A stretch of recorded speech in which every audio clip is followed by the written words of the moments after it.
ሰላም ጤና ይስጥልን የተወደዳችሁ ተመልካቾቻችን እንዴት ናችሁ? ጄኤምኤም ቲቪ ነው እየተከታተላችሁ ያላችሁት። ጉዳያችን የተሰኘ ፕሮግራም ነው። በዚህ ፕሮግራም የተለያዩ ርዕሶችን እናነሳለን። እንግዶችን እየጋበዝን ውይይት እያደረግን ነው። ለዛሬም ሁለት ርዕሶችን ነው የመረጥነው። እንደ ሰዓታችን እንዳለን መጠን የምንወያይበት ፕሮግራማችን እንድትከታተሉ ነው የምጋብዘው። የዛሬ እንግዳችን አገልጋይ ጆንሰን እጅጉ ነው። ሰፊ ውይይቶች ነው የምናነሳው። ከውይይቱ ትከታተሉናላችሁ። አብራችሁ እንድትቆዩ በቅድሚያ ጋብዛለሁ። አገልጋይ ጆንሰን እንኳን በደህና መጣ። እንኳን ደህና ቆየኝ ዳኒ። በጣም አመሰግናለሁ ስለ ጊዜም ስለ ፈቃደኝነት። ቴንክ ዩ። እኔም አመሰግናለሁ። እንግዲህ ሁለት ርዕሶች ይዘናል። አንደኛው ከዘማሪ ደረጀ ከበደና ከቴዲ ዘፈን ጋር የተያያዘ ነው። ሁለተኛው ደግሞ የኢትዮጵያ ቃለ ሕይወት ቤተክርስቲያን ሐዋርያትና ነቢያትን አንቀበልም አንሾምም የሚል ሐሳብ አንስተዋል። መጽሐፍ ቅዱሳዊ መሰረቱ ምንድነው የሚለውን ነው የምንፈትሸው። እንደ መነሻ ላንሳ። መጽሐፍ ጽፈሃል። ስንት መጽሐፍ ነው የጻፍከው? ለወደፊትስ የምታስበው መጽሐፍ አለ ወይ? ያ መጽሐፍ ጽፌያለሁ። ሁለት መጽሐፍ ጽፌያለሁኝ። ሁለቱም የዕቅበተ እምነት ወይም ደግሞ የአፖሎጀቲክስ ባህሪ ያላቸው መጽሐፎች ናቸው። የመጀመሪያ መጽሐፌ የአማልክቱ አዋጅ የሚል ነው። የእምነት እንቅስቃሴ በኢትዮጵያ ውስጥ ምን ተጽዕኖ ፈጥሯል፣ በሆል ኢቫንጀሊካል ቸርቾች ላይ ምን ተጽዕኖ ፈጥሯል ያለፉት 20 እና 30 ዓመታት የሚል ግምገማ የሚያደርግ መጽሐፍ ነው። አክቹአሊ ኢትዮጵያ ውስጥ ያለውን እንቅስቃሴ ብቻ ሳይሆን ከመሰረቱ ምንድነው እሱ ይዞ የመጣው፣ የቱ ጋስ ነው ይህ እንቅስቃሴ ከእውነት ዞር ያለው የሚለውንም እንደዛው በስፋት ያየ ሪሰርች ቤዝድ የሆነ መጽሐፍ ነው። ሁለተኛው መጽሐፌ የመለኪያ ያለህ የሚል መጽሐፍ ነው። ምናልባትም የመጀመሪያውን መጽሐፍ ሊያሟላ የሚችል መጽሐፍ ነው። ምክንያቱም የተሳሳተውን ትምህርት ልምምድ አንስተህ መለኪያውን ማሳየት ካልቻልክ ሰሚ አይኖርህም፣ ግራም የሚያጋባ ነው የሚሆነው፣ ኮንፊዥን ይፈጥራል። አንባቢ መለኪያ እንዲኖረው የሚል አይነት ጩኸት ነው። በተለይ ወንጌላውያን አማኞች መለኪያ ያለን ህዝቦች ነን፣ መመሪያ ያለን ህዝቦች ነን። ከሁሉ በላይ የእግዚአብሔር ቃል እምነቱንም ለየት የሚያደርገው ይሄ ነው። በእውነት ቃል ላይ የተመሰረተ እምነት ስለሆነ ማለት ነው። ግን መለኪያውን ጥለኸው ክርስትናውን ስትመራው የመሪ የሌለው መርከብ ነው የሚሆነው ክርስትና። ስለዚህ ትንሽ ጩኸት ያለው ነው። መሪውን እንያዝ አይነት ጥሪ ያለው ሐሰተኛውንና እውነተኛውን በምን እንለያለን የሚል እንደው ዝም ብሎ በጅምላ ከመፈረጅም ሁሉን ሐሰተኛ ብለህ ከምትቃወምም ሐሰተኛ ነብይ ነው ብለህ ሁሉንም ከምትቃወም ምንድነው እሱ እውነተኛ የለም ወይ የሚለውን የምናይበት መነጽር ነው ብዬ ነው የማስበው። በጣም ርዕሱን ያየሁት ኦፍ ኮርስ አለባዋለሁ ብዬ ተስፋ አደርጋለሁ። ግን የቤተ ክርስቲያን ያሁን ተግዳሮት ይሄ ነው የሚመስለኝ። ሁሉም ልክ ነው ማለት መለኪያ ከሌለ ምን ታደርጋለና ትልቅ ችግራችን ይሄ ይመስለኛልና ጥሩ ነገር ነው። ወደ ተነሳንበት ልመለስ። የቤተ ክርስቲያን ቁመና መንፈሳዊና ፖለቲካዊ መረዳታችን በአሁን ዘመን ምን ሆኖ አገኘው አንተ እንደ ግለሰብ? ትልቅ ጥያቄ ነው። ያለው ነገር በጣም ሰፊ ስለሆነ ትንሽ የተወሳሰበ ነገር ነው የሚታየኝ። ማለት ዝም ብለህ እንደ ቀጥተኛ መልስ የምትሰጥበት አይደለም። የተወሳሰበ የተደባለቀም ነው። ብዙ አይዲዮሎጂዎች ክርስትና የፖለቲካ ንጽረተ ዓለሙን ሊቀዳ የሚገባው ከእግዚአብሔር ቃል ነው እና አሁን ግን ያለውን ነገር ሳይ ከእግዚአብሔር ቃል ብቻ አይደለም ከራሱ ከፖለቲካ ፍልስፍናም ንጽረተ ዓለሞችን የመቅዳት ነገር አለ። ከዛ ደግሞ ወስዶ ከክርስትናው ጋር የመስፋት የማጣበቅ እና እንደ ክርስትና ቆጥረህ እንድትቀበለው ግፊት የማድረግ ክርስትናው መልሶ ደግሞ ለፖለቲካው ለመጠቀም ክርስትናን መጠቀሚያ የማድረግ አይነት ዝንባሌ አክቹአሊ እንደዚህ አይነት ነገሮች በዓለም ታሪክም በጣም ረጅም ጉዞ ያላቸው ናቸው። ከናዚ እንቅስቃሴ ጀምሮ ቤተክርስቲያንን ለፖለቲካ ዓላማ የመጠቀም አይነት ግፊት ነበረ እና ለዛ ደግሞ የሚጠቀሙት የተለያየ የፖለቲካ ስትራቴጂ አለ። ክርስቲያኑ ማህበረሰብ ይህንን መለየት ካልቻለ ከዛ በኩል የሚመጣውን ግፊት ለይቶ የራሱን መስመር ካልቻለ መደባለቅ ይፈጠራል እና አሁን ካለምንም አይነት ላይን የመደባለቅ የመጋባት ነገር ነው ያለው።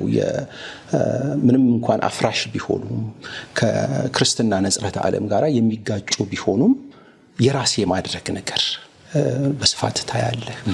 በተለይ ፖለቲካውን የሚያራምደው አካል ክርስቲያን ከሆነ ፖለቲካውንም እንደ ክርስትና የመውሰድ አብሮ የማየት ችግር አለ። ግን ሁለቱም የሚያገናኛቸው ነገር ቢኖርም የተናበቡ መስራት ያለባቸው ነገር ቢኖርም ሁለቱም የተለያዩ ነገሮች ናቸው። አሁን ያለው የፖለቲካ ሳይንስ ሰዋዊ ነው። ከሰው አስተሳሰብ ከሰው ፍልስፍና የተቀዳ ነው። ከሰው ሳይንሳዊ ከሆኑ አመለካከቶች የተቀዳ ነው። ከልምድም ከብዙ ነገር ሁሌ ጤናማ አይሆንም፣ ሁሌም የተሳሳተ አይሆንም።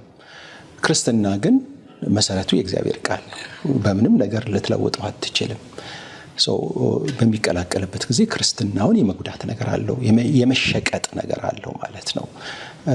ክርስትናውን ራሱ ቫልዩ የሚያሳጣበት አይነት አካሄድ አለው እና በጣም የተወሳሰበ ነው አሁን ያለው ነገር የተደበላለቀ ስሜት አለው። በጣም አስተዋለሁ።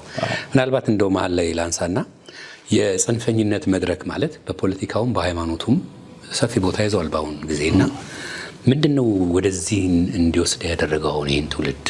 በአብዛኛው በሃይማኖቱም ስታይ በጣም ጽንፍ ሄዶ ነው ነገሩን የምታየው፣ በፖለቲካውም እንደዛ። ግን የዚህ መድረክ መፈጠር ምክንያት ምንድን ነው? ጽንፈኝነት ብዙ ጊዜ የራስ ፍላጎትን ነው መሰረት የሚያደርገው። የራስን ፍላጎት ወይም ደግሞ የራስን ቡድን ፍላጎት ለማሟላት ካለ የውስጥ ግፊት የሚፈጠር ወደ አንድ በኩል የማዘመም ጉዳይ ነው። የሌላውን አስተሳሰብ አትቀበልም፣ የሌላውን አመለካከት አትቀበልም፣ የሌላውን ፍላጎት አትመለከትም። የተቧደንክበትን ቡድን ወይም ደግሞ የራስን ፍላጎት ብቻ ለማሳካት ስትል ሌላውን የምትጨፈልቅበት፣ አምባገነን የምትሆንበት፣ የኔ ሐሳብ ብቻ ነው ገዢ፣ የኔ ሐሳብ ብቻ ነው መደመጥ ያለበት፣ እኔ ያልኩት ብቻ ነው መሆን ያለበት የሚል አካሄድ ነው። እንዳልከውም በክርስትናውም እንደዚህ አይነት አካሄድ አለ። በፖለቲካውም ዓለም እንደዚህ አይነት አካሄድ አለ። በፖለቲካው ዓለም ያው ዲክታተርሺፕ ሊደርሺፕ ስታይል እንደሆነ ይታሰባል። ወደ ክርስትናው ስትመጣ ያው ዲክታተርሺፕ ሊደርሺፕን መጽሐፍ ቅዱስ አይፈቅድም። ሰርቫንት ሊደርሺፕን ነው የሚያበረታታ። ጌታችንም ያስተማረን ያንን ነው። የባርነትን ህይወት አገልጋይነትን ነው ያስተማረው። አክቹዋሊ አሁን ፖለቲካውም አዶፕት አድርጎት አገልጋይነት የሚል ፍልስፍና አለው ከክርስትና የተወሰደ። ግን ወደ ክርስትናው ደግሞ ስንዋሰው ነው የምታየው ዲክታተርሺፑን፣ የኔ ሐሳብ ብቻ ነው መደመጥ ያለበት የሚለውን ማለት ነው። ለውይይት ዝግ መሆን፣ ነገሮችን በውይይት ሐሳቦችን ከማፍታታት ይልቅ ዘግቶ የራስን ሐሳብ ብቻ የማራመድ አይነት አካሄዶች በጣም በስፋት አሉ። እሱ ለእውቀት ሽግግር አይጠቅምም። የተሻለ ነገር ለማምጣት አይጠቅምም። ብዙሃኑን ተጠቃሚ ለማድረግ አይጠቅምም። እንደምታውቀው የቤተ ክርስቲያን መዋቅር ሁሉንም ተጠቃሚ የሚያደርግ ነው። ለምሳሌ የጸጋ ስጦታዎች የተሰጡበትን ዓላማ ስትመለከት አካሉን ነው የሚለው፣ አንድን ሰው ወይም አገልጋዩን ወይም የአገልጋዩን ቤተሰብ አይደለም የሚለው እና የአገልጋዩን ፍላጎት የምታሟላበት አይደለም። አካሉ የሚታነጽበት ነው፣ አካሉ የሚገነባበት ነው እና በአብሮነት ውስጥ የሚሆን ነገር ነው ማለት ነው። ለሁሉም የሚሆን ካለመድሎ ሁሉም የሚጠቀምበት ነው የጸጋ ስጦታ። ወደ አገልግሎትም ደግሞ ስትመጣ ካህናት አደረገን ይላል። የመንግስቱ ካህናት አደረገን ብሎ ይናገራል። ሁሉም አገልጋይ የሚሆንበት አይነት ስፕሪት ነው ያለው። ሁሉም ጸጋ አብሮ የሚካፈልበት ስፕሪት ነው ያለው። ኢቭን ጳውሎስ ስለሚያገለግልበት መድረክ ሲናገር የሚገለገለው ከሚያገለግለው ጋር አብሮ ጸጋን ይካፈላል ይላል። ስለዚህ አገልጋዩ እንኳን ሲያገለግል ከጸጋ አይጎልም። ከሚለቀቀው የእውቀት ይሁን ወይም ሌላ የሚያንጽ ነገር አይጎልም። ከሌላው ጋር አብሮ የሚታነጽበት አይነት ስርዓት ነው ያለው። የአካልን ምስጢር ስታይ የክርስቶስ አንድን ቤተክርስቲያን ነው ያጨው፣ አንድ አካልን ነው የሚፈልገው ቤተ ክርስቲያንን እንደ ብዙ አያያትም ማለት ነው። ይሄ የግለኝነቱ የራስን ፍላጎት፣ የራስን ዝና፣ የራስን ተደማጭነት ለማስመር የሚደረገው አካሄድ መጽሐፍ ቅዱሳዊ አይደለም፣ አፍራሽም ነው፣ አይጠቅምም። እና ልክ ነው እንዳልከው በጣም ጽንፈኝነቱ አለ። ወደ አንድ ጥግ የመጎተት ነገር፣ ሚዛናዊነት የማጣት አይነት አካሄድ አለ። በጣም ነው የማመሰግነው። አትሳቱ፣ ሃይማኖት ለፖለቲካ የሚሰዋ ሸቀጥ አይደለም በሚል ከቴዲ አፍሮ ዘፈን ጋር በተያያዘ ለዘማሪ ደረጀ ከበደ በጽሁፍ መልስ ሰጥተሃል። እውነት ነው። መነሻውን ብናነሳ መነሻው ያው ቴዲ አፍሮ አዲሱ አልበም ነው። አዲሱን አልበም ተከትሎ ዘማሪ ደረጀ በዩቲዩብን በቲክቶክ ገጹ አላውቅም፣ ያው ሲዘዋወር ነው ያየሁት። መጀመሪያ በምን እንደለቀቀው ስለማላውቅ የሰጠው አስተያየት ነው እና በዛ አስተያየት ላይ ተመርኩዤ ነው አትሳቱ ሃይማኖት ለፖለቲካ ጥቅም የሚሰዋ ሸቀጥ አይደለም ያልኩት ማለት ነውና ሃይማኖት የሚጠበቅ ነው። የራሱ የሆነ ስርዓት ያለው የከበረ የራሱ የሆነ መመሪያ ያለው ህይወት እንጂ የፈለከውን ነገር ለማትረፍ ስትፈልግ እንደፈለገ የምትሸቀጠው የምትለውጠው አይደለም። ስትፈልግ ትሸጠዋለህ፣ ስትፈልግ ትገዛዋለህ የምትለው ነገር አይደለም። የምትጠብቀው ነው። ሁሉ ጊዜ ካንተ ጋራ ህይወቴ ነው ብለህ የምትጠብቀው ነው። የሆነ ቦታ ስትደርስ የምትጠላው፣ የሆነ ቦታ ደግሞ ስትደርስ የምታነሳው አይደለም። ሸቀጥ እንደምታውቀው ትሸጣለህ፣ መልሰህ ደግሞ ስትፈልግ ትገዛለህ።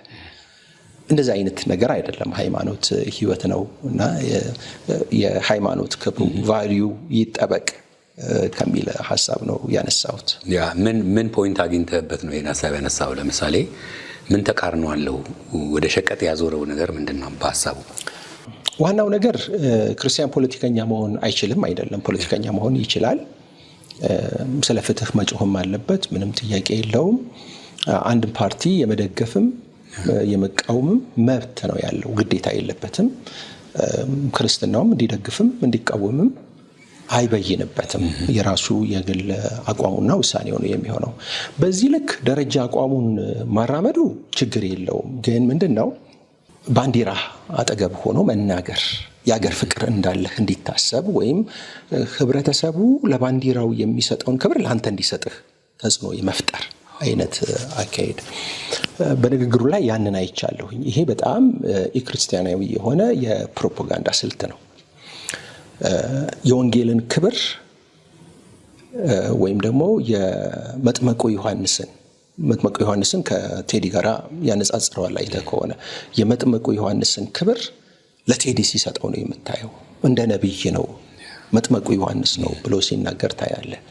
ስለዚህ ክርስትናውን የሚወድ እምነቱን የሚወድ ማህበረሰብ ለእምነቱ ያለውን ክብር ለዘፋኙ እንዲሰጠው ነው ሲያደርግ የምታየው።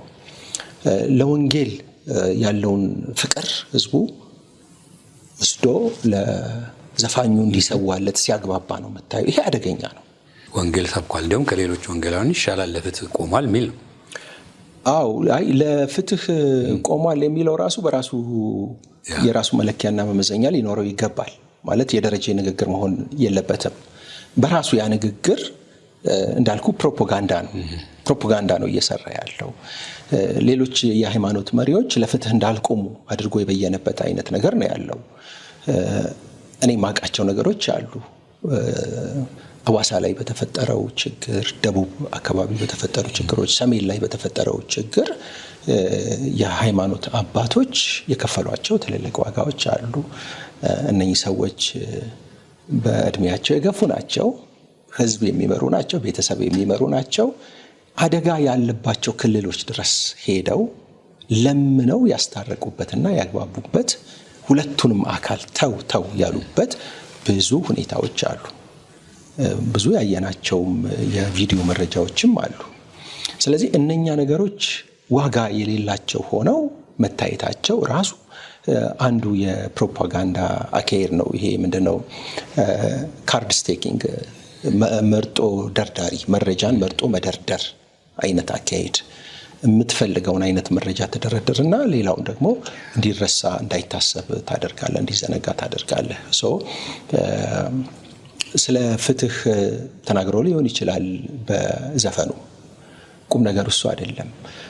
በዘፈኑ ስለ ፍትህ ስለተናገረ ለንግግሩ የእምነት ክብር እንዲያገኝ ማድረግ ስህተት ነው። ምክንያቱም ሐዋርያው ዮሐንስ እኮ የበረሃ አንበጣ እየበላ መጣ ነው የሚለው መጽሐፍ ለተጠራበት ዓላማና ጥሪ ራሱን የሰጠ የጽድቅ ሰው ነው፣ የጽድቅ አርበኛ ነው። ለፖለቲካ ጥቅም አይደለም ዮሐንስ ያቀነቀነው። ዮሐንስ ያቀነቀነው ለመንፈሳዊ ነፃነት ነው። አንድ ዘፋኝ ያደረገውን በዘፈን ያደረገውን የፕሮፓጋንዳ ቅስቀሳ ወስደህ ለነብዩ የተሰጠውን አይነት ክብር እንዲያገኝ ማድረግ እሱ በጣም ትልቅ ስህተት ነው እና ለዛ ነው ለወንጌል የሆነውን ክብር ለዘፈን ሰውቶት ስላየሁኝ በወንጌል የሚተላለፈውን የድነት ወንጌል ትልቁ መልእክቱ የነፍሳት ድነት ነው፣ ከኃጢአት ነፃ መውጣት ነው። እንደምታውቀው ጌታችን ኢየሱስ ክርስቶስ በነበረበት ዘመን እስራኤል ለሮም ትገዛ ነበረ እና ኢፍትሐዊ የሆኑ ነገሮችን ያደርጋሉ፣ ካላግባብ ያስገብሯቸዋል። እና ጌታ ኢየሱስ ክርስቶስ የመጣበት ዓላማ ለዛ የፖለቲካ ነፃነት ስላልነበረ ለነፍስ ደህንነት ነፃነት ስለነበረ በዛ ጉዳይ ላይ ሲዋጋና ሲታገል አታየውም።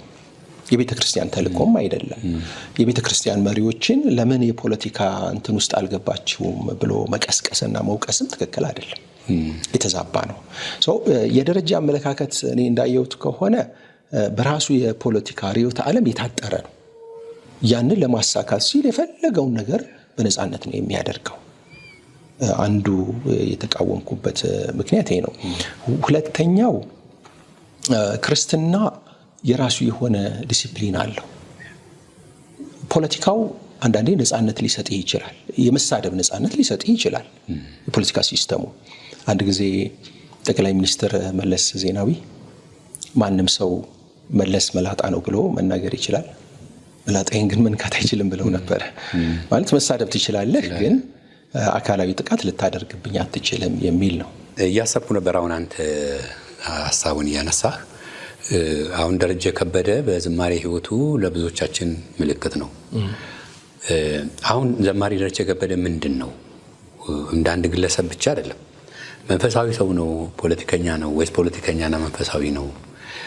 እነዚህ ሁለት ነገሮች ተያይዘው ተደበላልቀው መሄድ ይችላሉ ወይ? የሚያደምጠን ትውልድ ስላለ ነው። ምንድነው ልኬት እዚህ ጋር የምናረገው? የሚመጣው ነገር ቀጥሎ የሚነሱት ነገሮች ብዙ ስለሚሆኑና ምንድነው ብለን ነው የምናስቀምጠው? አሁን በተለያየ ጊዜ የሚሏቸው ነገሮች ስለምንሰማና ምንድነው አዘጋ ያለህ አንተ ምልከታ?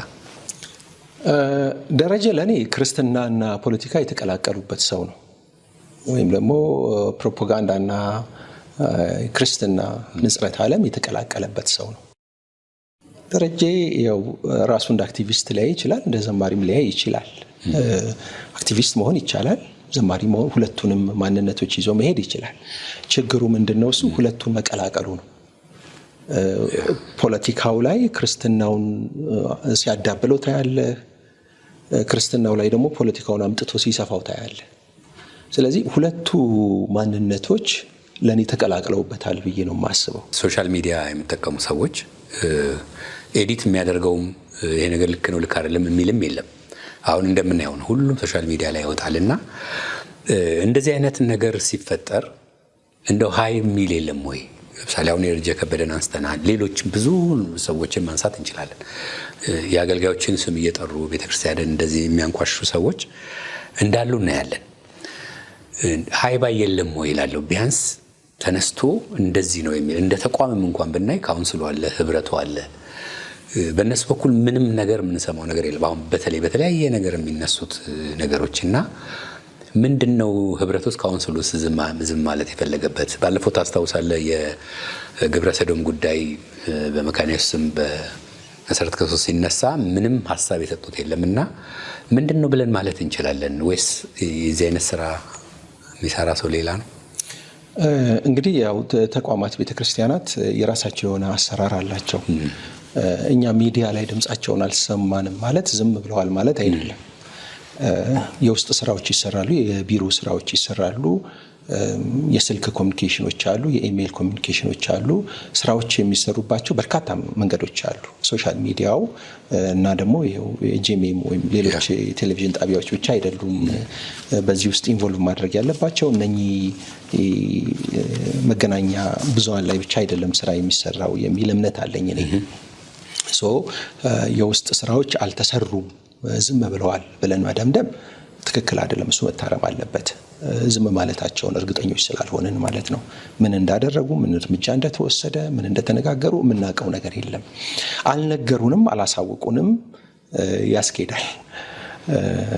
ያው ዊክነሱ የኮሚኒኬሽን ነው የሚሆነው ማለት ነው። አልሰሩም ሳይሆን ከማህበረሰቡ ጋር በአግባቡ ኮሚኒኬት አላደረጉም። ልክ ነው። ጥያቄውን ያነሳሁት ምንድነው የሚመዝነው? ለምሳሌ እኛ ስለሰማን ነው የምንነጋገረው፣ ጥሩ የሚሆን መጥፎ ማለት ነው። በዚህ ልክ እነዚህ ነገሮች ሲፈጥኑ ሰርተው ሊሆን ይችላል እንዳልከው። የስራቸው ውጤት ግን በአንድም በሌላም ተገልጾ ይህን ነገር አድሬስ ሲያደርግ ሰው ጆሮ ሲደርስ ምን መሰለ ዳኒ፣ ይመስለኛል ሁላችንም በፎከስ ኤሪያችን ላይ ነው ትኩረት የምናደርገው። አሁን እኔም ብትጠይቀኝ ትኩረቴ ዕቅበተ እምነት ነው።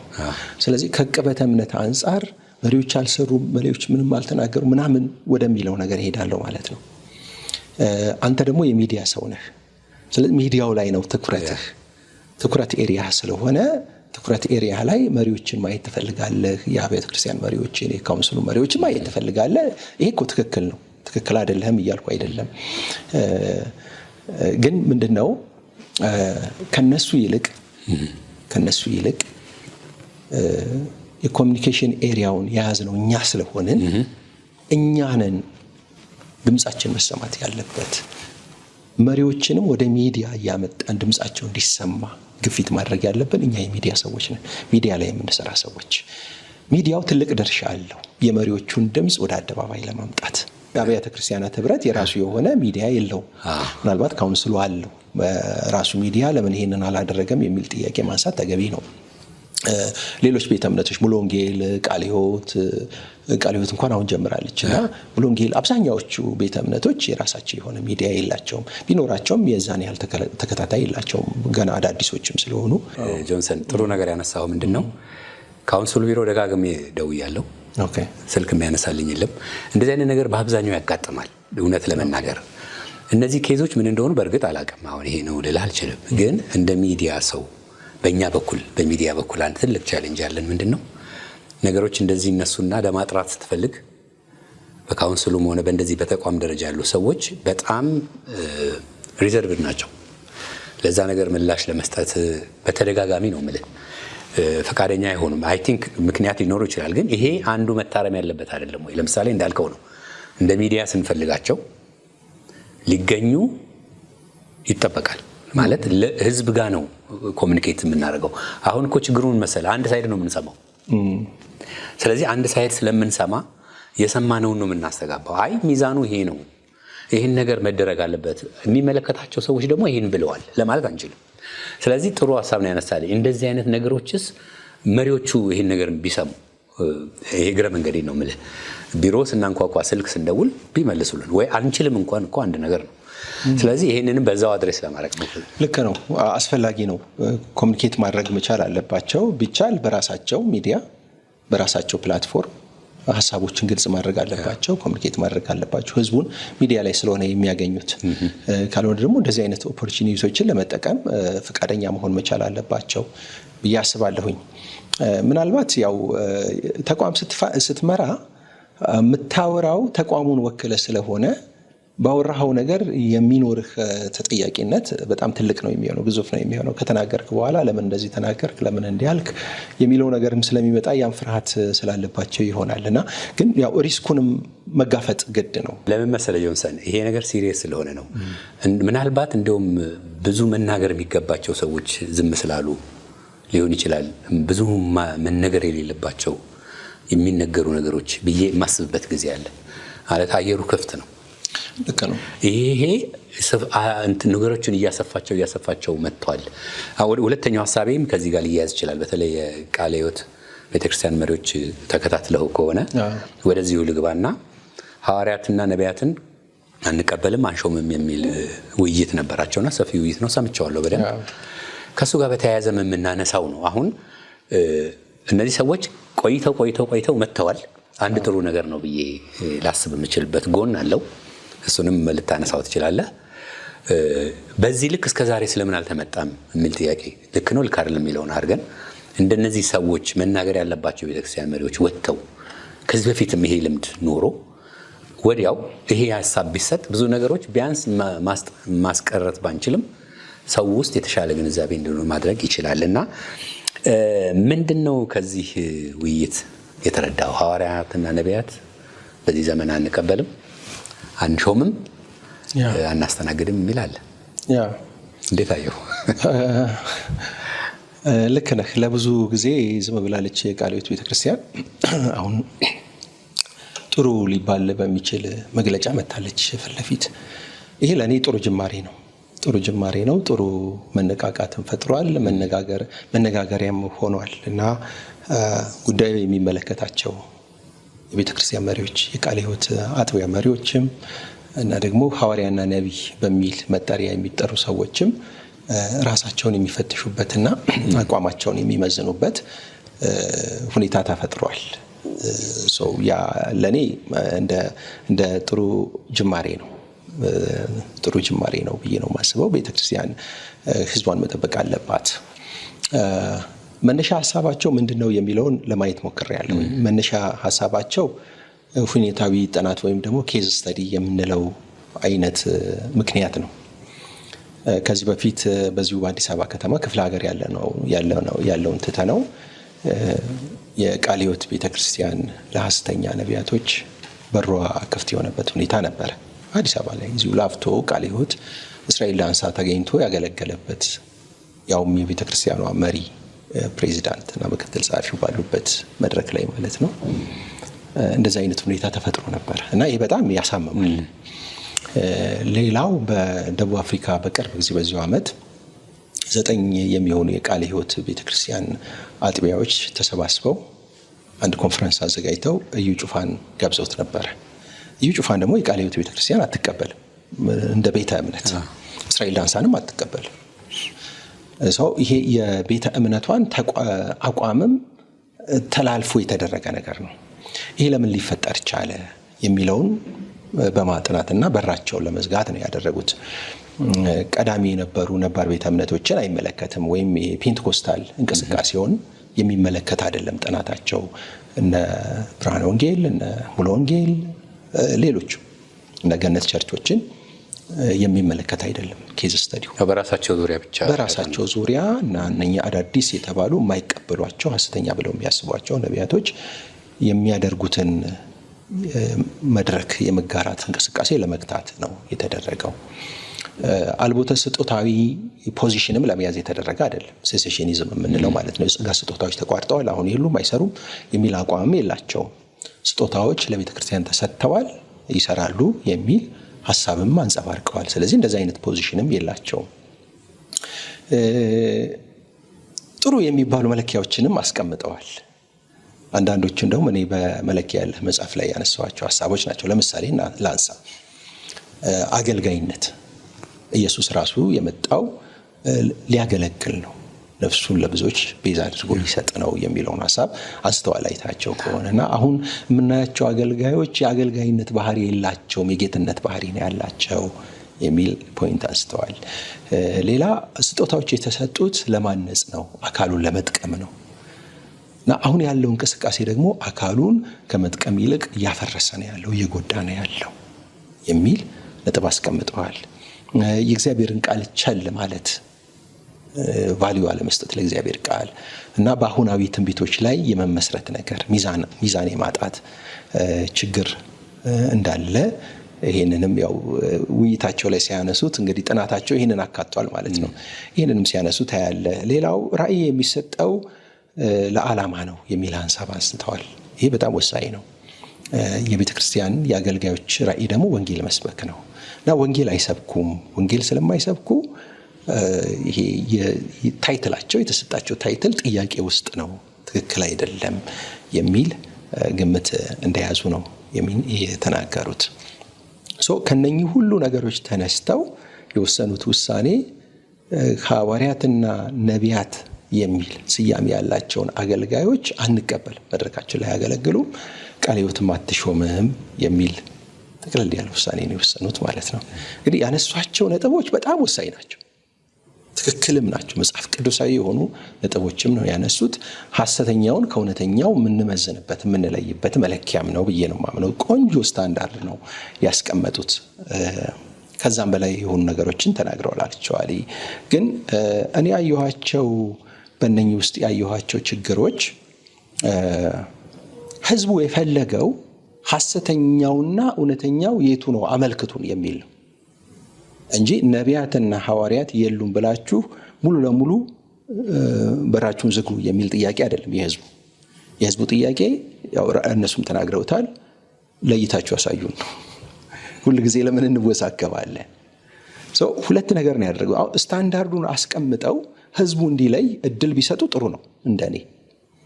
ስታንዳርዱን ካስቀመጡ በኋላ ግን ድምዳሜ ያስቀመጡ በየኑ ከስታንዳርዱ ተነስተው ብያኔያቸው ደግሞ እውነትም የለም የሚል ነው። ማለት በዚህ ስም የሚጠራ አገልጋይ ሁሉ አንቀበልም ካሉ በዛው በሐሰተኛ ጎራ ውስጥ ነው የከተቱት ማለት ነው። ራሳቸው ቃለ ሕይወቶች ግን ነብይና ሐዋርያ ብለው አይመኑ እንጂ በመግለጫቸውም ላይ እንደተናገሩት አገልግሎት ፈንክሽን እንደሚያደርግ ያምናሉ። ስለዚህ ሁለቱ የተጋጨ ነገር ይሆናል። አንደኛው አገልግሎቱ አለ ብለው ያምናሉ። ሁለተኛ በዚህኛው በኩል ደግሞ ስታይ ይሄን አገልግሎት አንቀበልም ይላል እዛው መድረክ ላይ እኮ ስያሜው ሁለት እና እንደው ምንድነው ያሉት ጥላችን ከጸጋው ጋር ወይም ከአገልግሎቱ ጋር ሳይሆን ከስሙ ጋር ነው እኮ። ስሙ እኮ ሐዋርያ ተብሎ ኦልሬዲ ተጽፏል እኮ፣ ነቢያት ተብሎ ተጽፏል። ግን እሳቸው የጠቀሱት ነገር አለ። ፕሬዚዳንቱ ሐዋርያ አንልም ሚሽነሪ ነው የምንለው አሉ።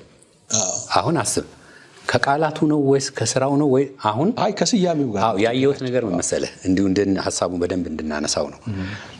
ድምዳሜ ላይ ደርሰዋል። ይቻላል ወይ ሲጀመር? ለምሳሌ ኤፌሶን 4 ላይ ይሄ ቃል ተጽፏል።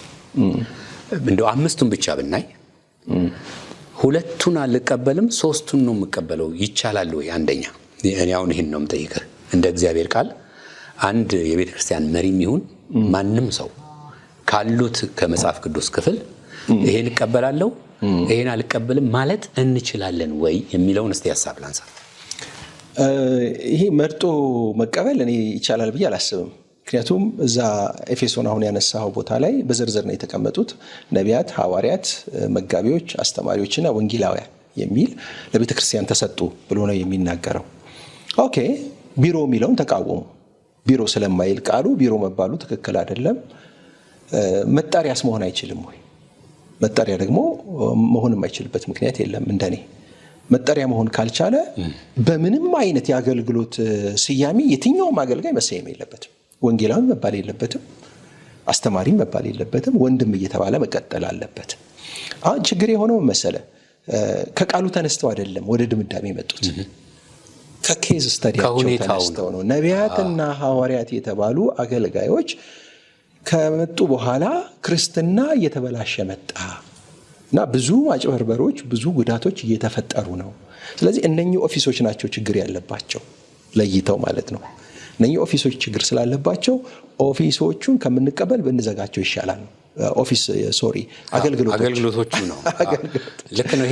ይሄ ስጋት ይሁን መሰለህ ጆንሰን፣ ልክ ነህ እኮ። አሁን እነዚህ ሰዎች መሪዎች ናቸው፣ ብዙ ሰው ይሰማቸዋል። እንዳልኩ መሪ ስለሆኑ ብቻ ተቀባይነት ሊኖረን ይችላል ብሎ ማሰብ አይቻልም። ቀደም ሲል እንዳልነው እነዚህ ሰዎች ነገ ይሄዳሉ፣ ከመሪነት ቦታ ይነሳሉ። ግን ትተው የሄዱት ነገር እኮ የተደመደመ ነው፣ ሰዎችም እየተቀበሉት ነው። ግን እንዳልኩ መርጦ ማልቀስ ይቻላል ወይ? አንዱ እሱ ነው። ሁለተኛ ሐሳቤ ደግሞ ኬዙ ወቅታዊ ኬዝ ብቻ ነው ወይ? እሺ አንድ ጥያቄ ላንሳ። ሐሰተኛ አስተማሪ የለም እንዴ? አለ። እነሱም እኮ ሐሰተኛ አስተማሪ ሲቃወሙ ነበር እኮ። አሁን ለምን እዚህ ውስጥ አልገባም ሐሰተኛ አስተማሪ? ኬዙ እኮ ይሄንንም ያጠቃልላል። አሉ እኮ አሁንም በጣም የምንቸገረው በአስተማሪዎችም ነው በነቢያቶች። ልክ ነው። አንድ ነገር የሚያስማማን ምንድነው ሐሰተኛ ነቢያቶች በጣም ሞልተዋል። በጣም ነውር ከምትለው ደረጃ ድረስ በየፌስቡኩ ማንም ነብይ ሳይላቸው የሚሉ ሰዎች ቤተክርስቲያንን ስም ያበላሹ በጣም ብዙዎች ናቸው። እነዚህ ሰዎች መታረም አለባቸው፣ መወገዝ አለባቸው። ይሄ ምንም ጥያቄ የለውም። ሐሰተኞች ስላሉ ግን አገልግሎቱ የለም ማለት ደግሞ ሌላ ጉዳይ ነው። መታረም ያለበት እኔ የምለው መታረም ያለበት ሰው ነው እንጂ ቃሉ አይደለም። በምንም መለኪያ የእግዚአብሔር ቃል አናርመውም። በእግዚአብሔር ቃል ግን እኛ መታረም እንችላለን።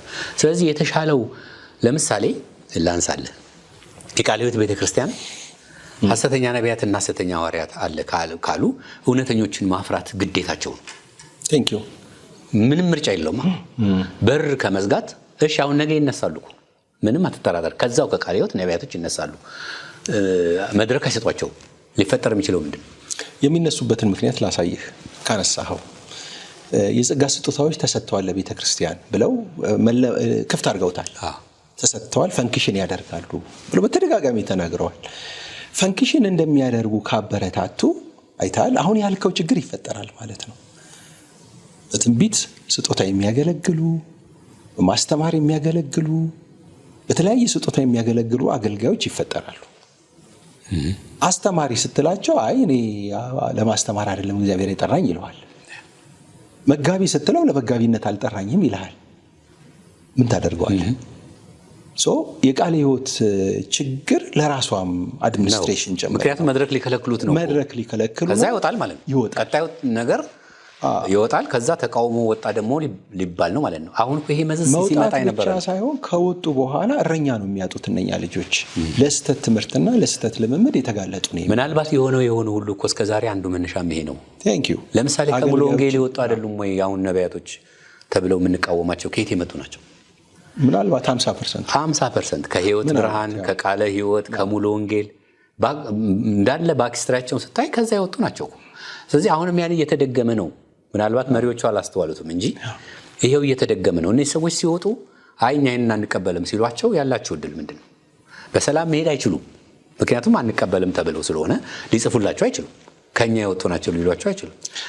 ይሄ ነገር እየሰፋ ቢመጣ አይመስልህም? እንደው እንወያይ ብያለሁ። አሁን ኬዝ ስተዲያቸው ላይ ያስቀመጡት ነው ተወረናል፣ በነቢያትና በሐዋርያት ተወረናል የሚል ቃል ተጠቅመዋል።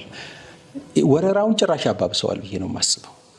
ምክንያቱም ወይ አልዘጋኸውም፣ ስጦታዎች የሉም ብለህ በተዘጋ ገና ሲለማመድ ትክክል አይደለም እያልክ እየከለከልክ እዛው አፈነት አስቀረዋለህ። እንዲለማመድ ከፈቀድክለት በኋላ አገልግሎቱን ነው የምትከለክለው። ፈንክሽን ያደርጋል ግን መጠሪያ ሊሆን አይችልም ብለህ ስትከለክለው እንደ አገልግሎቴ ከሆነ ለምንድን ነው እሱ መጠሪያ መሆን የማይችለው የሚል ጥያቄ ያነሳል። ስለዚህ ጥያቄውን ወደሚመልስለት ክፍል አካል ይሄዳል ማለት ነው። ሐዋርያና ነብይ ብሎ ወደሚሾመው ቤተ እምነት ይሄዳል። ወይም ደግሞ እንዳልከው የራሱን ወጥቶ ይከፍታል። በመክፈቱ ደግሞ አደጋ ውስጥ ሊጋለጥ ይችላል። አንዱ ሊሆን የሚችለው ይሄ ነው። ሁለተኛው ሊሆን የሚችለው ነገር ጸጋው ነው እንጂ ለኔ ዋናው ነገር ስሙ ምንድነው የሚል ተገልጋይ ይፈጥራል። ጸጋው ፈንክሽን ያደርጋል ታይትሉ ነው አግባብ ያልሆነው ብለህ ስትነግረው አይ እንደዛ ከሆነማ እስራኤል ዳንሳ ነብይ መባሉ ታይትሉ እኔ ምን አገባኝ እየተገለገልኩበት ነው ካለ ይሄ ገለገላለሁ የሚል ሌላ ችግር ደግሞ ይፈጥራል እና ሌላ አደጋ ውስጥ ምእመኑን የሚከት ግንዛቤ የሚፈጥርም ጭምር ነው። ምክንያቱም እኔ አልሾምኩትም ራሱን ሐዋርያ ነብይ ያለው በባሉ ችግር ከሆነ ያው ቃለ ሕይወት መድረኳ ላይ ተጋብዘው እኔ ግን ሄጄ እገለገላለሁ ይላል። ምን ታደርጋለህ? ሌላው ቅድም ያነሳው ነጥብ ሊሰመርበት ይገባል። አንዱን መርጦ መከላከል፣ ሌላውን መፍቀድ፣ ይሄ ትክክል አይደለም። ማለት ችግራችን አንድ ብቻ አይደለም፣ የተወሳሰበ ነው። አሁን ላለው የክርስትና መዝቀጥ መሰረታዊ ምክንያቶቹ ነቢያቶች ናቸው የሚለው ድምዳሜ ብቻውን ትክክል አይደለም። ከነቢያቶቹ በፊት እኮ አስተማሪዎች ነበሩ። ሐሰተኛ አስተማሪዎች ተነስተው ነበር። የእምነት እንቅስቃሴ በጣም ተስፋፍቷል። እንደው የእምነት እንቅስቃሴ ለሐሰተኛ ነቢያቶች መፍራት ምክንያት ነው ብዬ ነው የማስበው እኔ። ስለዚህ ሌሎች ችግሮች አሉብን። የአስተምሮ ችግር አለብን፣ የሊደርሺፕ ችግር አለብን፣ የኤቲካል ላይፍ የክርስትና ህይወት ችግር አለብን። ውስብስብ ነው ችግሩ እና እንደዚህ አይነቱን አካሄድ ቅድም እንዳልነው ከዛ ከዓለም የፖለቲካ ርዕዮተ ዓለም ነው የቀዳ ነው ብዬ ነው የማስበው። ካርድ ስታኪንግ የሚባለው ወይም ደግሞ ፖይንቲንግ ዘ ኢነሚ የሚባለው እንደውም ፖይንቲንግ ዘ ኢነሚ የሚባለው በደንብ ይገልጠዋል ብዬ አስባለሁ። ጠላትን ማጥቆር አንዱን ትመርጥና ችግሩ ይሄ ነው ትላለህ። ቀላል ነው የሚሆነው። የተወሳሰበ ብዙ ችግር ከምታቀርብ አድማጩም አንድ ስታቀርብለት ያችን ይዞ ይሄዳል፣ ይቀለዋል። ዲቴይል ሄዶ መመርመርም ማሰብም አይፈልግም፣ ተቀባይነት ያገኛል። ግን ምንድነው የሚያደርገው? ሌሎች ችግሮች እንዳይታዩ ነው የሚያደርገው። አንድ እነሱ ሲያነሷት የሰማሃት በተደጋጋሚ ምናልባት ታስታውስ እንደሆነ ነቢያትና ሐዋርያት ብቻ መራገባቸው ትክክል አይደለም ይላሉ። ጎልቶ ስለወጡ ነው ብለው ትክክል ይሆናል። ሌሎችም አገልግሎቶች እንዳይታዩ ያደርጋቸዋል። እነኚህ ሁለት አገልግሎት ክፍሎች መራገባቸው ትክክል አይደለም። እነሱ ደግሞ አሁን እያደረጉ ያሉት ነገር ምንድነው? እሱ እነኚህን እየደበቁ ሌሎቹን ደግሞ ሊያራግቡልን ነው ማለት ነው። አስተማሪ፣ መጋቢና ወንጌላዊ የሚለው ደግሞ ሊበዛ ነው፣ ሌላ ጽንፍ ሊይዙ ነው ማለት ነው። ይሄ አንድን የተወሳሰበ ችግር አቀሎ የማየትና የችግሩ ምክንያት ጠላት አንድ እንደሆነ መፈረጅ ነው። ይሄ ትክክል አይደለም። ችግራችን የተወሳሰበ ነው፣ በጣም የተወሳሰበ ነው። የኢትዮጵያ ክርስትና ችግር የተወሳሰበ ነው። በርካታ ችግሮችም አሉበት። ይህ አካሄድ ሌሎች ችግሮች እንዳይታዩ፣ እንዳይፈተሹ፣ እንዳይታረሙ፣ እንዳይወገዙ ነው የሚያደርገው። ሐሰተኛ ነቢያትን መቃወማቸው ትክክል ነው፣ ምንም ጥያቄ የለውም። እኛም እሱን እንስማማለን። እኔም ሁሌ የማደርገው ነገር እሱን ነው እና የሚሻለው ህዝቡን ማስተማር፣ መለኪያዎችን እንዲለይ፣ የመርህ የዶክትሪን ምእመን ማፍራት፣ ግንዛቤ እንዲኖረው ማድረግ።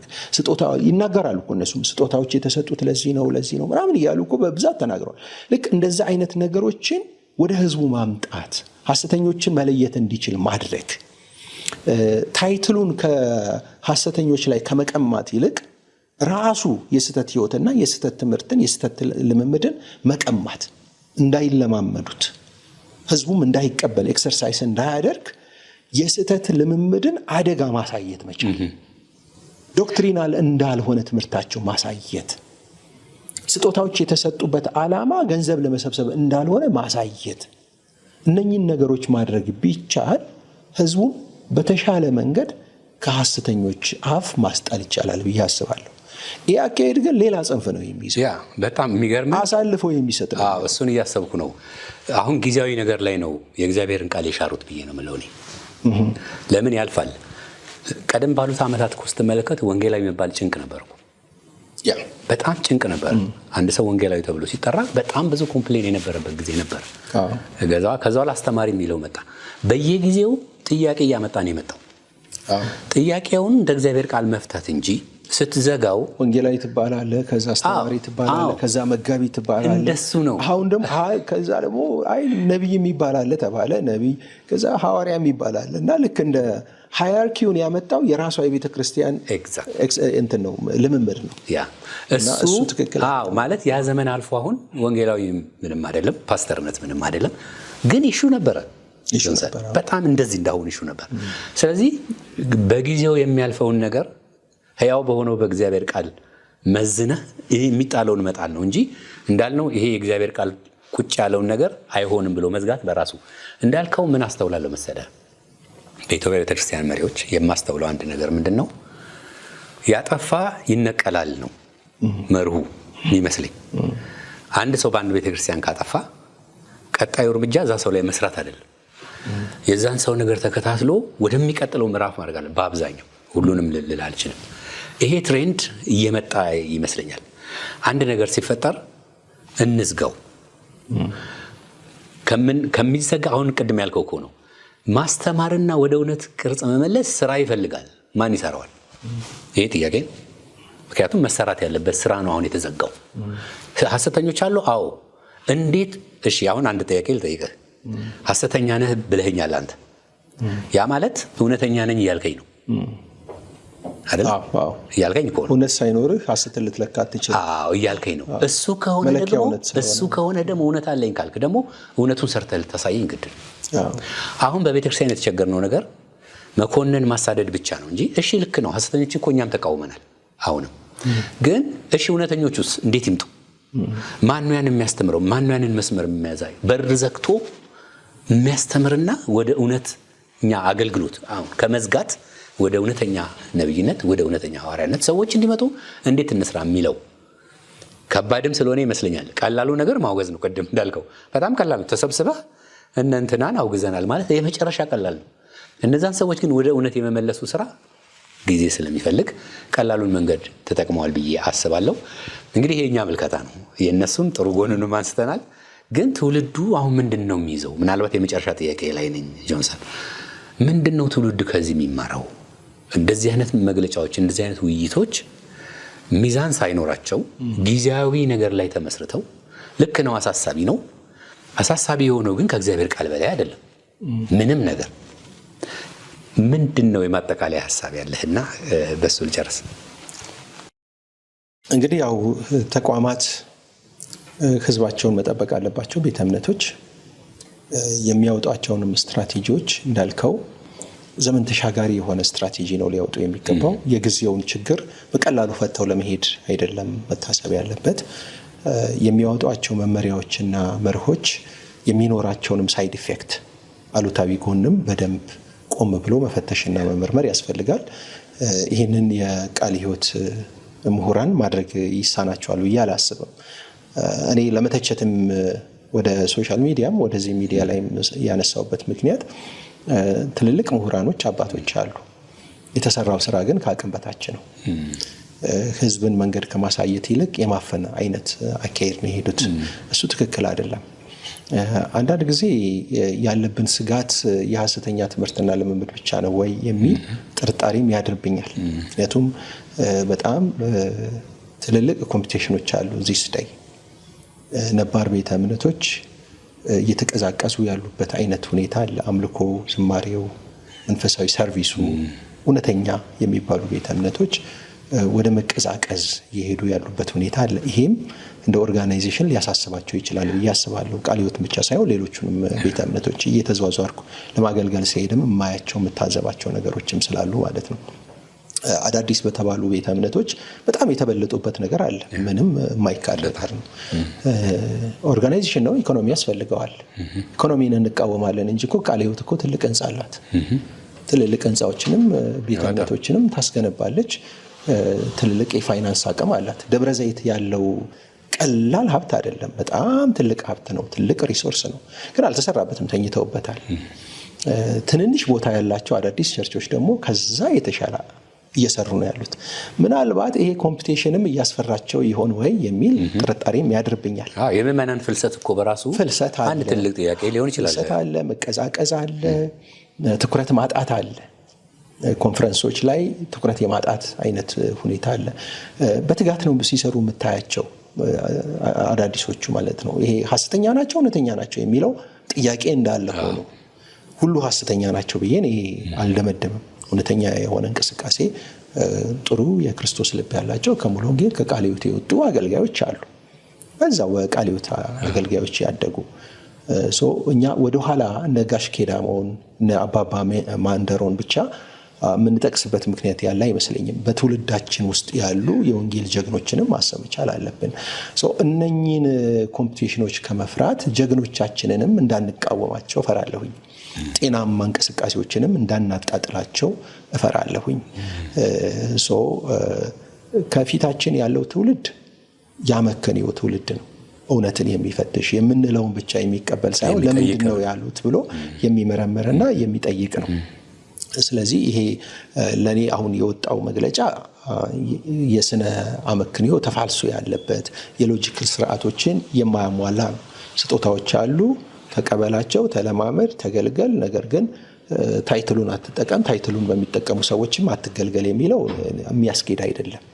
ስለዚህ ይሄንን የተፋልሶ አካሄድ ይዘን ቤተክርስቲያንን ወደሚፈለገው በልባችን ወደ ተመኘ ነው ጄኒውን ወደሆነ ነገር እንመራታለን ብዬ አላስብም። ስለዚህ ለቃለ ሕይወት መሪዎችም ማሳሰብ የምፈልገው ነገር የቀድሞ አባቶችን እውነተኛ የሆነ ያ ለገንዘብ የማይሮጥበት ህይወት ዋጋ የሚከፈልበት ለወንጌል የተጨከነበት እግዚአብሔርን የሚያከብር የሰርቫንት የባህርነት አገልግሎት መመለስ የሚችለው በዚህ መንገድ አይደለም።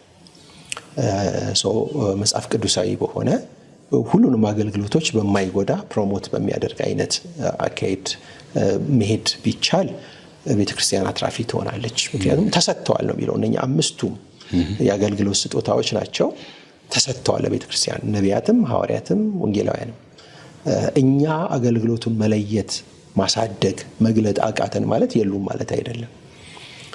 ስለዚህ ፈንክሽን የሚያደርጉ ከሆነ ፕሮሞት መደረግ አለባቸው፣ የበለጠ ፈንክሽን እንዲያደርጉ። አንዱ የፕሮሞሽን መንገድ ደግሞ ታይትል መስጠት ነው። ስለዚህ ቃለ ሕይወት ቤተክርስቲያን በጣም የታመኑ እነሱም ያው ሲጠቅሷቸው እንደምትሰማው የእምነት ሰዎች አሉ። ትንቢትን ከልጅነታችን ጀምረው ነው ያየን፣ ታምራትን ያየን ነው ያደግነው፣ ለእኛ እንግዳ አይደለም አዲስ አይደለም ሲሉ ሰምታቸዋል። ያንን አገልግሎት እንዲቀጥል ለምንድነው ታይትል ያልተሰጣቸው? እነጋሽ ኪዳሞ እኮ አባባ ኪዳሞ ነቢይ ሐዋርያ እንደሆኑ ራሳቸው የቃለ ሕይወት ሰዎች ያምናሉ። እሳቸው እኮ ሐዋርያ ናቸው ምናምን ይለዋል ሲያወሩ፣ ግን ታይትሉ የላቸውም እንጂ ሐዋርያ ናቸው ይለዋል። ለምንድነው ታይትሉ የሌላቸው? ለምን አልተሰጣቸው? ምን አስፈራቸው?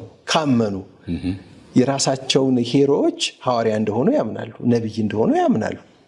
ንግግራቸው ኢንተርቪውን ገብተህ ማየት ትችላለህ፣ ያነሳሉ። ሴንሱን ስታዩ ነቢይ ናቸው ሐዋርያ ናቸው የሚል ነው። ነቢይነትና ሐዋርያነት ግን አሁን እንደምናየው አይደለም የሚል ነው። ለምን የራሳቸውን ሐዋርያና ነቢይ አያፈሩም? አሁን ቃለ ሕይወቶች ራሳቸው ትክክለኛ የሚሉትን ለምን አያመጣቸው? አፍርተው ለምንስ ታይትሉን አይሰጡም? ስለዚህ አንድ ስቴፕ ማደግ ነው ያለባቸው። ቴዎሎጂውን ማሳደግ አለባቸው። ፕራክቲሱ ማደግ አለበት። አሁን ሀሳባቸው ምንድነው? ፕራክቲሱ በጣም ችግር ስላለበት ፕራክቲሱን ትተነው ቴዎሎጂው ላይ እንስራ አይነት ነገር ነው። ግን እሱ ትክክል አይደለም። ፕራክቲሱንም ቴዎሎጂውንም እኩል ማሳደግ የሚችል አቅም ያላቸው ሰዎች ነው ያየሁት እኔ ቴሌቪዥን ላይ። አንዳንዶቹን በአካልም ስለማውቃቸው ያስተማሩኝም አስተማሪዎች አሉ እዛ ውስጥ አቅም ያላቸው ናቸው። ይህንን አቅም ይዘው ሁለቱንም ለማሳደግ ነው ማሰብ ያለባቸው እንጂ ከችግሩ ተነስተው ፕራክቲሱን ሙሉ ለሙሉ ኢግኖር ወደሚያደርጉበት አካሄድ መሄዳቸው ትክክል አይደለም። እሱ ቤተክርስቲያንን አይጠቅምም ባይ ነኝ። በጣም ነው የማመሰግነው ዮንሰን።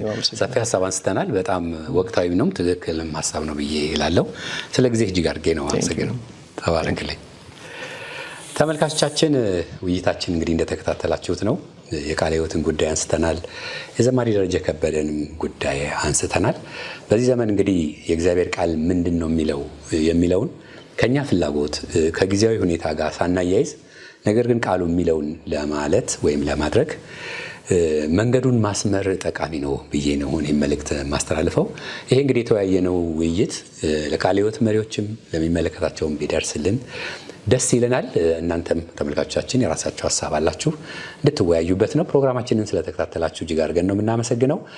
የካሜራ ባለሙያዎችን አብረውን የሚሰሩትን ሁሉ እጅግ አድርጌ ነው የማመሰግነው። ዳንኤል ተስፋ ብሬያችሁ ቆይቻለሁ። ቀሪ ጄኤምኤም ቲቪ ፕሮግራሞች ይቀጥላሉ። እንድትከታተሉ በመጋበዝ እሰናበታችኋለሁ። ሰላም ሁኑ።